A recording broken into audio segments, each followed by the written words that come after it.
এখন আমাকে অনেক কথা বলে বলে যে এত ভোট পেয়েছিলাম, আমরা নিয়ে যাওয়া হয়েছে। আপনারা স্বপ্নে দেখেন কিভাবে?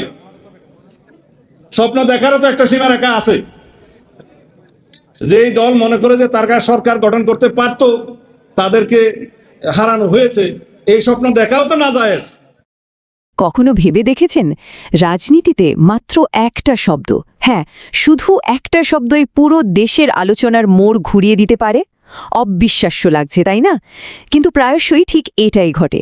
আজকের এই আলোচনাতে আমরা ঠিক এটাই দেখব, কিভাবে একটা সাধারণ রাজনৈতিক মন্তব্যের মধ্যে থাকা ছোট্ট একটা শব্দ সবকিছুকে অসাধারণ তাৎপর্যপূর্ণ করে তুলতে পারে।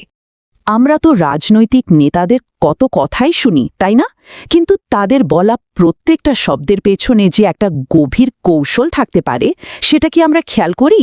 আজকের আলোচনার মূল ফোকাস কিন্তু এটাই, শব্দের আসল শক্তিটা ঠিক কোথায়। তো ব্যাপারটা ভালোভাবে বোঝার জন্য চলুন আমরা একদম সাম্প্রতিক একটা উদাহরণ দেখি। এমন একটা মন্তব্য যা বাংলাদেশের রাজনীতিতে রীতিমতো আলোড়ন ফেলে দিয়েছে। একটা জিনিস মাথায় রাখা খুব দরকার, রাজনীতিতে বলা কথাগুলো কিন্তু হুট করে বলা হয় না। প্রায় প্রত্যেকটা শব্দের পেছনে একটা না একটা উদ্দেশ্য থাকে। আমরা ঠিক এমনই একটা উদাহরণকে কাটাছেঁড়া করে দেখব এর গভীরতা আর প্রভাবটা বোঝার জন্য। আচ্ছা, তাহলে এবার আসল কথায় আসা যাক।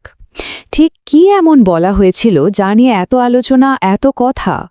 দেখুন, যে কোনো মন্তব্যের প্রেক্ষাপটটা জানা কিন্তু খুব জরুরি। ঘটনাটা হলো, একটা অনুষ্ঠানে বিরোধী দলের রাজনৈতিক লক্ষ্য নিয়ে কথা বলতে গিয়ে দেশের স্বরাষ্ট্রমন্ত্রী এই মন্তব্যটা করেন, আর বলার সাথে সাথে ব্যাপারটা নিয়ে বিতর্ক শুরু হয়ে যায়। তার কথাটা ছিল অনেকটা এরকম যে নির্বাচনে হেরে যাওয়া একটা দলের সরকার গড়ার স্বপ্ন দেখাও নাকি নাজায়েজ।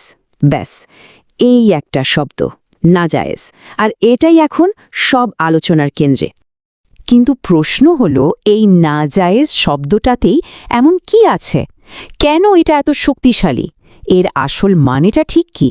মনে হচ্ছে যেন পুরো মন্তব্যটার ওজন একা এই একটা শব্দই ধরে রেখেছে।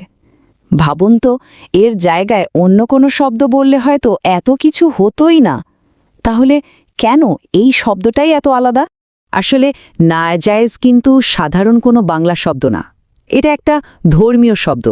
ইসলামী পরিভাষায় কোনো কিছু যখন নিষিদ্ধ বা অবৈধ, তখন সেটাকে নাজায়েজ বলা হয়। মানে এর সাথে একটা নৈতিক এবং ধর্মীয় বিধিনিষেধের ব্যাপার জড়িয়ে আছে। ব্যাপারটা আরও পরিষ্কার হবে যদি আমরা একটু তুলনা করি।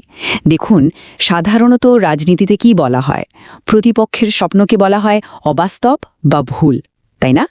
কিন্তু এখানে নাজায়েজ শব্দটা ব্যবহার করে পুরো খেলাটাই ঘুরিয়ে দেওয়া হয়েছে। রাজনৈতিক বিতর্ককে সোজা নিয়ে যাওয়া হয়েছে ধর্ম আর নৈতিকতার মাঠে।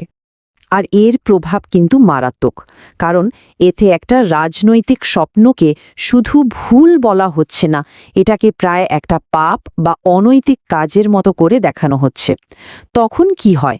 আলোচনাটা আর রাজনৈতিক কৌশল বা পলিসি নিয়ে থাকে না, আলোচনাটা হয়ে যায় কোনটা জায়েজ আর কোনটা না জায়েজ, কোনটা ধর্মমতের সিদ্ধ আর কোনটা নয়, এই নিয়ে।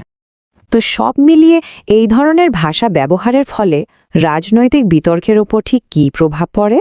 এই যে চার্টটা আমরা দেখছি, এটা ব্যাপারটা খুব সহজে বুঝিয়ে দিচ্ছে। যখন রাজনীতিতে এই রকম ধর্মীয় বা নৈতিকতার ভাষা চলে আসে, তখন গঠনমূলক বিতর্ক মানে ভালো আলোচনা, সেটার সুযোগ একদম কমে যায়। আর উল্টো দিকে সমাজে বিভেদ বা পোলারাইজেশন অনেক বেড়ে যায়। এই মেরুকরণ বা পোলারাইজেশন মানে কি? মানে হলো মানুষ দুটো আলাদা শিবিরে ভাগ হয়ে যায়। তখন আর মাঝখানে কোনো জায়গা থাকে না, কোনো আপোষের সুযোগ থাকে না, কারণ বিতর্কটা আর যুক্তি দিয়ে হয় না, হয় বিশ্বাস আর আবেগ দিয়ে। তাহলে মূল বিষয়টা কি দাঁড়ালো? একটা রাজনৈতিক প্রতিযোগিতা যেটা হওয়ার কথা ছিল নীতি আর আদর্শে লড়াই, সেটা পুরোপুরি পাল্টে গিয়ে হয়ে যাচ্ছে ধর্ম দিয়ে মাপা ঠিক ভুলের লড়াই, যেখানে এক পক্ষ হয়ে যায় সঠিক আর অন্য পক্ষ ভুল বা খারাপ। শেষ পর্যন্ত এই একটা মাত্র উদাহরণই কিন্তু চোখে আঙুল দিয়ে দেখিয়ে দেয় যে রাজনীতিতে মানুষের ধারণা বা জনমত তৈরি করার জন্য ভাষা কতটা শক্তিশালী একটা অস্ত্র হতে পারে। ঠিক সময়ে ঠিক একটা শব্দ ব্যবহার করে পুরো আলোচনার মোড় ঘুরিয়ে দেওয়া সম্ভব। এই পুরো আলোচনাটা আমাদের একটা বড় প্রশ্নের সামনে এনে দাঁড় করায়। রাজনৈতিক বিতর্কে যদি এই রকম ধর্মীয় বা নৈতিক শব্দের ব্যবহার বাড়তেই থাকে, তাহলে গণতান্ত্রিক আলোচনার ভবিষ্যৎটা ঠিক কী?